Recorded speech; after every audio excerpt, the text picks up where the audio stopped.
All right, what's going on, everybody? My name is Crypto Corey. I want to thank you for joining me. Today we are going to talk about Veve, but we're going to talk about what is Veve compared to some of these other projects. I'm still not going to cover the MTL cash out stuff, not until the end of this quarter. But if you would, please click a like on this video and subscribe to the channel if you do like this content. And please leave a comment below if you'd like to express your opinion, whether it's right or wrong. All of it's very much appreciated. This is much more of a vlog than it is me trying to be some professional YouTuber that puts out 2 videos a day in the bear market. But, I'm just glad you're watching the video. So thank you. So what is Veve, right? So if we're going to describe Veve, and then, we've got all these other IP-driven NFT projects that are popping up, like Recur, we've got Palm, we've got HRO, we've got Wax. There's even, if you get into the autograph stuff, or, there's a whole bunch of sports, ones are popping up everywhere, like the NBA Top Shots and stuff were. But, there are IP, there are big name company NFT, there's tons of NFT projects. So, what is Veve, if you were to think about what type of an NFT project it is? And, there's a lot of people that are they're so fixated on Veve that they're not paying attention to what's around them. And they're thinking Veve is more than it is. So we're kind of going to just talk about the words of David Yu and the words of the team.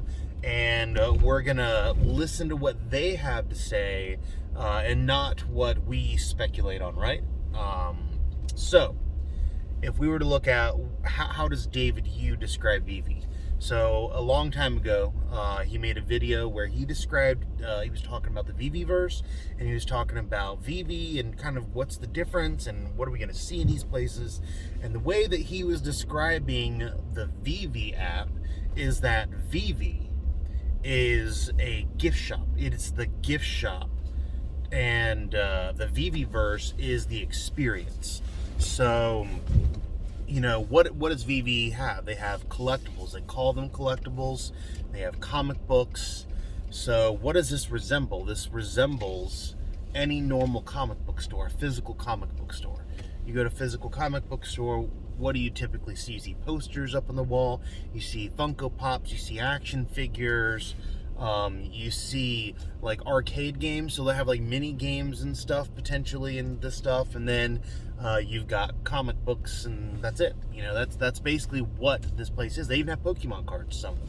So all of this looks like Veve in a digital world, but I think too many times people are talking about Veve and then they're mixing the metaverse with Veve in a way that I don't think Veve is actually trying to portray themselves, nor are they trying to enter that space, which is the avatar space. So I'm not saying that they won't do avatars or can't do avatars, but as of right now, they're calling these things collectibles. It's a gift shop. It's not the experience, and we don't see anything tying these things to experiences with direct gamification, like if you had Marvel Mighties in a mini game or something. We're not seeing them actually say that they're doing this. What we're seeing instead is we're seeing the OMI token take on play to earn games. So what type of project is it? It's a collectibles project. That's what it is. And then, like, if you look at a company like HRO is a trading card company. That's what they are. They're from Colex. Colex does cards. These are digital cards that are also hybrid physicals. So it's a card trading company that's got licensed IP.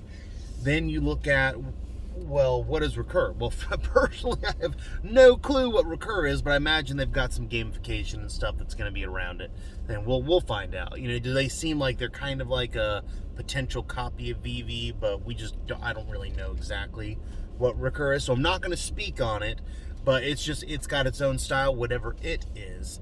And then we can look at Bat Cows. And this is where my video is really kind of going, is You're not going to be Todd running around the metaverse. You're just not. It's not an avatar. You're not going to be the Todd Batman somehow moving around someplace. You are going to be a Palm NFT bat cow as an avatar running around someplace. So, this is the words of DC themselves. So DC has come on to say they made these bat cows and they will make no more. No more. Literally, they are not making any more. And these bat cows are the way they describe them at least, is a AAA metaverse ready avatar project. So if this is what direction Palm is heading in, and we look back at the Batman NFTs on Veve, we really need to evaluate what does that mean. And what it means is that you are not going to be Todd Avatar or Rizzo Avatar. Those are just statues. They're collectibles. That's what they are. It's what their focus is. And, we don't know what utility and stuff will come with them. Collectibles typically, I would think, have little to no utility, which isn't bad because art and Funko Pops and stuff, they're collectibles. I have the physical versions and they're getting more and more valuable, even though you really can't use them for anything other than display purposes. But when you look at something like a Bat Cow project, you get a lot with it. You get a lot of utility with it. And if we're going to talk about projects that are going to profit for you in the future, utility is key. Because, as much as we can have like this limited of this piece of art or this limited of this piece of art, it's going to take a specific type of person to go after it. And it takes so long for art in a general sense to become $1 million. Like if you look at comic books, some of these comic books are so old and they're in perfect condition, they're graded, and that's why they're selling for $300,000-$400,000. And then it took a long amount of time for them to actually get there. Where as much as we like crypto gains that are fast and NFT gains that are fast, I just don't see that happening from the crypto art side. We already had 100K secret Spidey, but it was due to bots pumping up the market and stuff. I'm not saying that we won't hit it again, but I think it's going to be a lot more difficult for Spidey to hit 100K again than we realize. But it is what it is. I'm looking at avatar projects as my personal focus because that's what I want to be a part of. I do collect. I have collectibles, so I want to collect. And we need to keep in mind what they're calling it a collector's app, not an investor's app. And there's a way that doesn't make a whole lot of sense to me because people invest in Pokemon, but it's a collector's card game. You know what I mean? So kind of negating the whole idea of investing in a collectible, it's a little bit, it doesn't come off the tongue very well when you say things like that to your community, because a lot of them are here and they bought in early hoping to make a profit, and although you don't guarantee them profits, when you say things like, oh, well, your investment is stupid because it's not an investment, it's a collectible. That's a little disheartening for people to actually hear. And it probably caused a lot of people to second guess Veve, and they're trying to sell stuff out and they can't wait for the MTL. That's why the MTL is such a big conversation. But I'm personally into the avatar side of being in the metaverse. And you're not going to be Batman in the metaverse with a Veve NFT. You're not. You're only going to be Batman from Bat Cows. And there are only 11,500 and something of them. So if you don't have one, you need to go get one. You really do need to go get one before these things get up to 10K as a floor one day. And you definitely don't want to be paying $10,000 for you to have your AR glasses on walking around and someone gets to see you as Batman. You don't want to pay 10 grand for that. You want to pay, a few $100, as right now, and you hold on to them. I've got 3. I've got one for each of my kids, and then I got one for me. And if I have a third kid, I'll probably have to give it up. But, one day they're going to be walking around in an augmented reality world, and they're going to get to be this thing.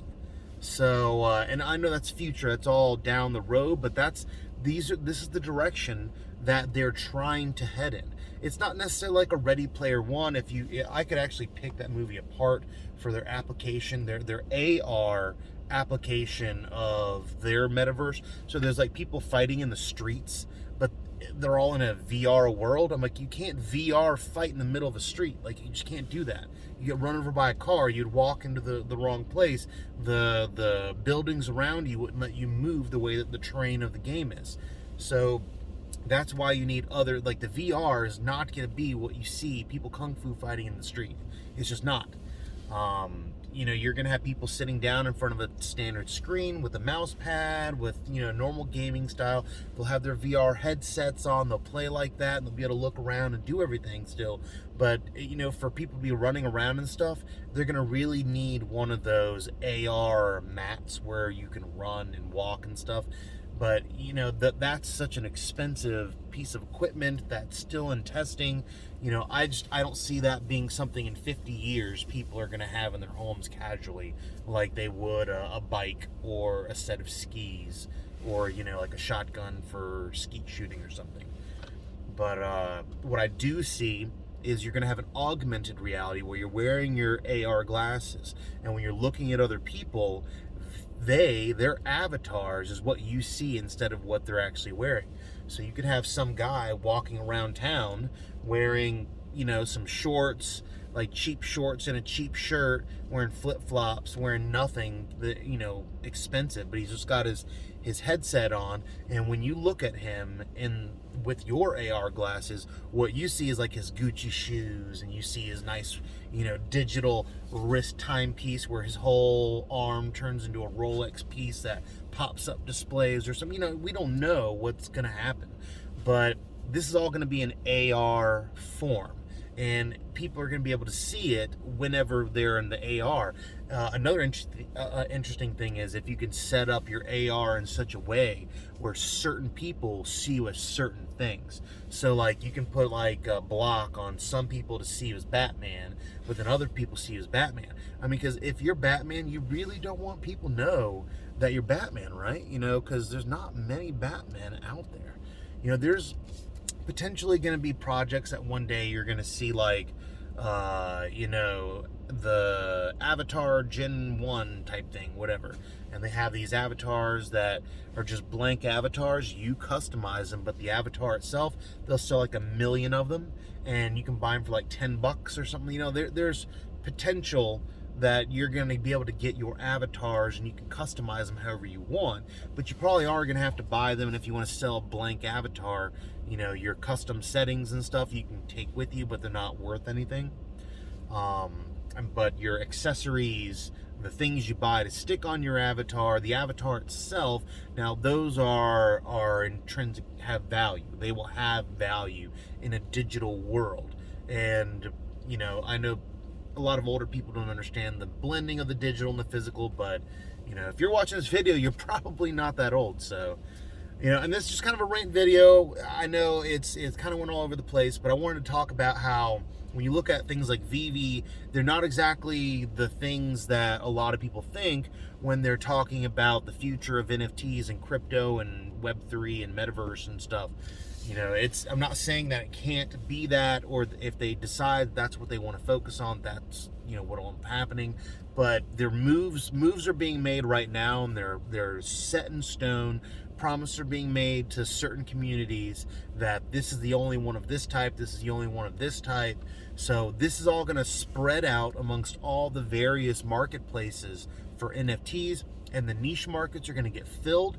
And once they're filled, they're either going to have to create alternate versions, or they're going to have to keep to their promises of there's going to be no more of this ever, and this is all that'll be made.